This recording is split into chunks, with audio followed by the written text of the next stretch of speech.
भगवान चाहते तो हमारा आंखें जो आगे लगी है पीछे भी लगा सकते थे। भगवान चाहते तो मुख आगे लगा है पीछे भी लगा सकते थे, पर ऐसा नहीं किया, क्योंकि हमने तो अच्छा कर्म किया है ना। अच्छे कर्म का फल है कि सुंदर शरीर हमें भगवान ने दिया है, सुंदर आंखें दी, सुंदर नैन नक्श दिए, सुंदर शरीर दिया है। और उसके बाद में भी हम भगवान से कहते हैं कि हे प्रभु आपने हमें दिया क्या है। भगवान तो कहते हैं अरे पागल, मैंने तो तेरे को सब कुछ दिया है और तो फिर भी कहता है मुझे क्या दिया है। मैंने तो तेरे को सब कुछ दिया है और फिर भी तू कहता है कि मुझे क्या दिया। पूछना तो उससे चाहिए कि सबसे बड़ा अमीर है तू, क्योंकि तेरे पास सुंदर शरीर है, स्वस्थ शरीर है, सबसे बड़ा अमीर। और दूसरा, तेरे पास में पहनने के लिए रोजाना नई चेंज करने के लिए वस्त्र है। और फिर तू और भी अमीर है क्योंकि तेरे पास पूरा परिवार है। और भी अमीर है क्योंकि बैठने के लिए तेरे पास सुंदर मकान है। उस इंसान से पूछ जिसका जन्म सड़क के ऊपर होता है, मिट्टी के अंदर रोंद करके वो बड़ा होता है, 24 घंटे मिट्टी लगी हुई रोटी को खाता है। उससे पूछ गरीबी क्या होती है, उससे पूछ के मिला है कि नहीं। पर तेरे को तो मैंने सब कुछ दिया है और फिर भी तू मेरा धन्यवाद करने की जगह और गुलामी दे रहा है ना।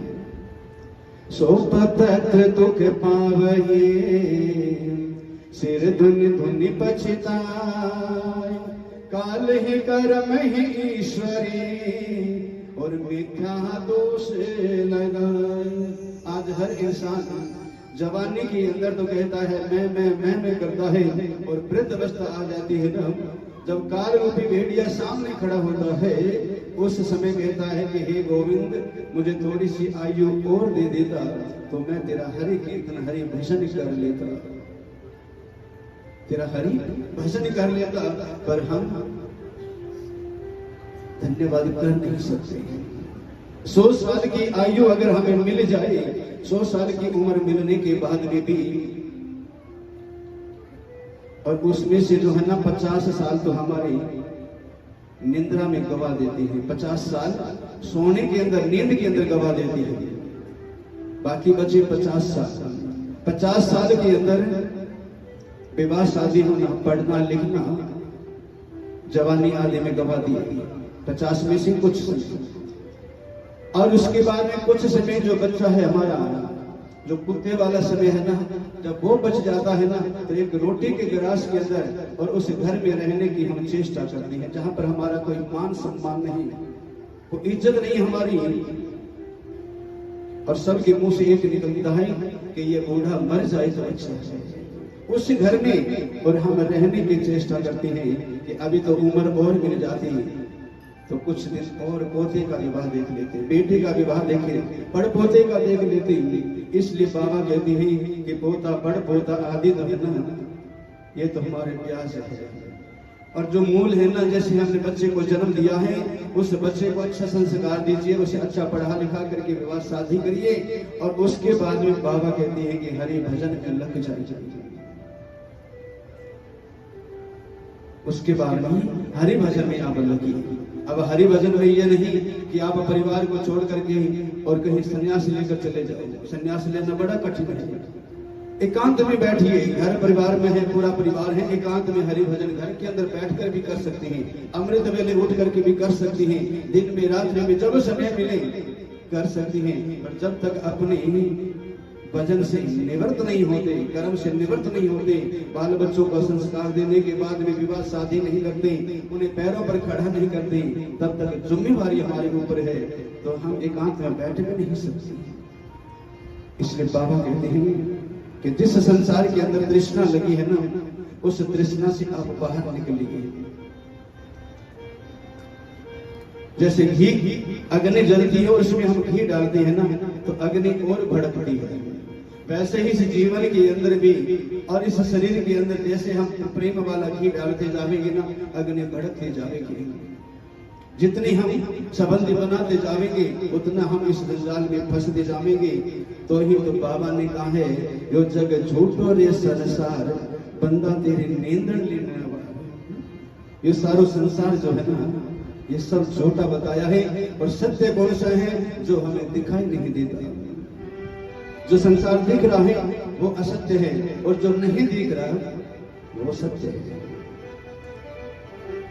यो जगे झूठो रे संसार, बंदा थारी नींदड़ लीने वार। यो जग झूठो रे संसार, वीरा थारी नींदड़ लीने वार। यो जग झूठो रे संसार, बंदा थारी नींदड़ लीने वार। यो जग झूठो रे संसार, वीरा थारी नींदड़ लीने वार।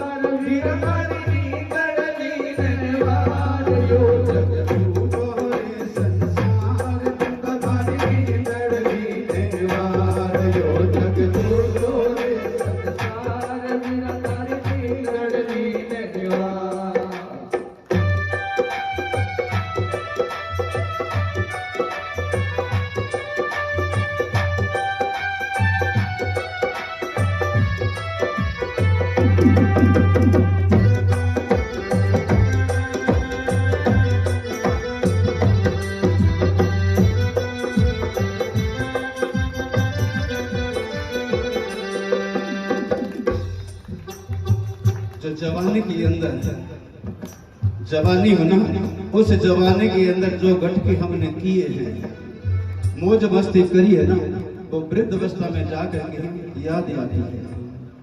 क्यों बाबा जी?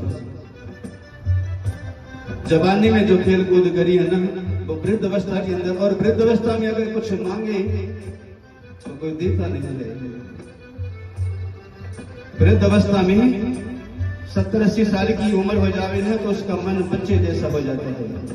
जो जवान बैठे हैं ना, ऐसे बोल रही है कि जो 70 के बाद में चले जाती है ना आयु, तो वो बचपन जैसी हो जाती है, बालक जैसी हो जाती है।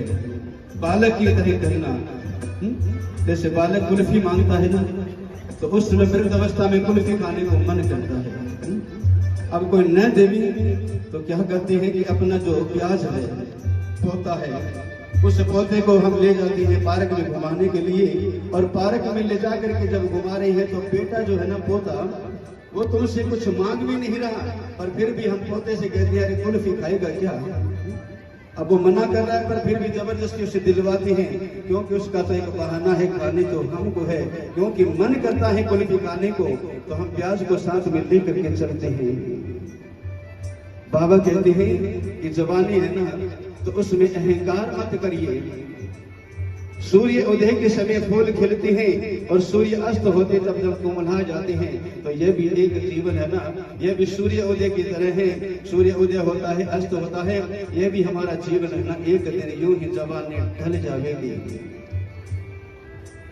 उगे सोई आठ मोरे फूल सोई कोमला, उगे सोई आठ मोरे उगे सोई आठ मोरे फूल सोई कोमला, उगे सोई आठ मोरे फूल सोई कोमला।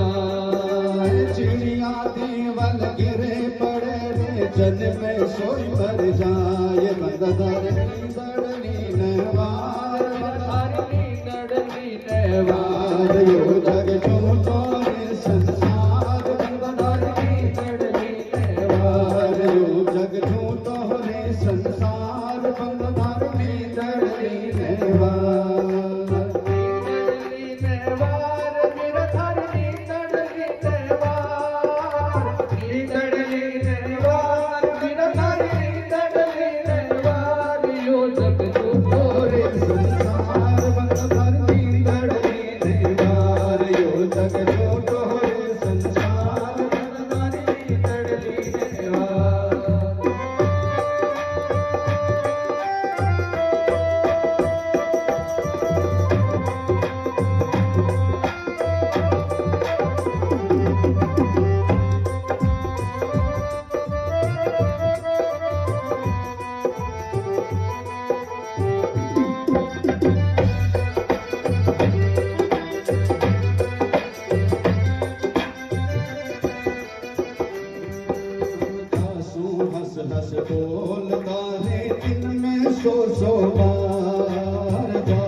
बोलता है दिन में सौ बार। जासू हंस हंस बोलता है दिन में सौ बार। जासू हंस हंस बोलता है दिन में सौ बार। मानस किस देश गया रे सुनता करो विचार। मानस किस देश गया रे सुनता करो विचार।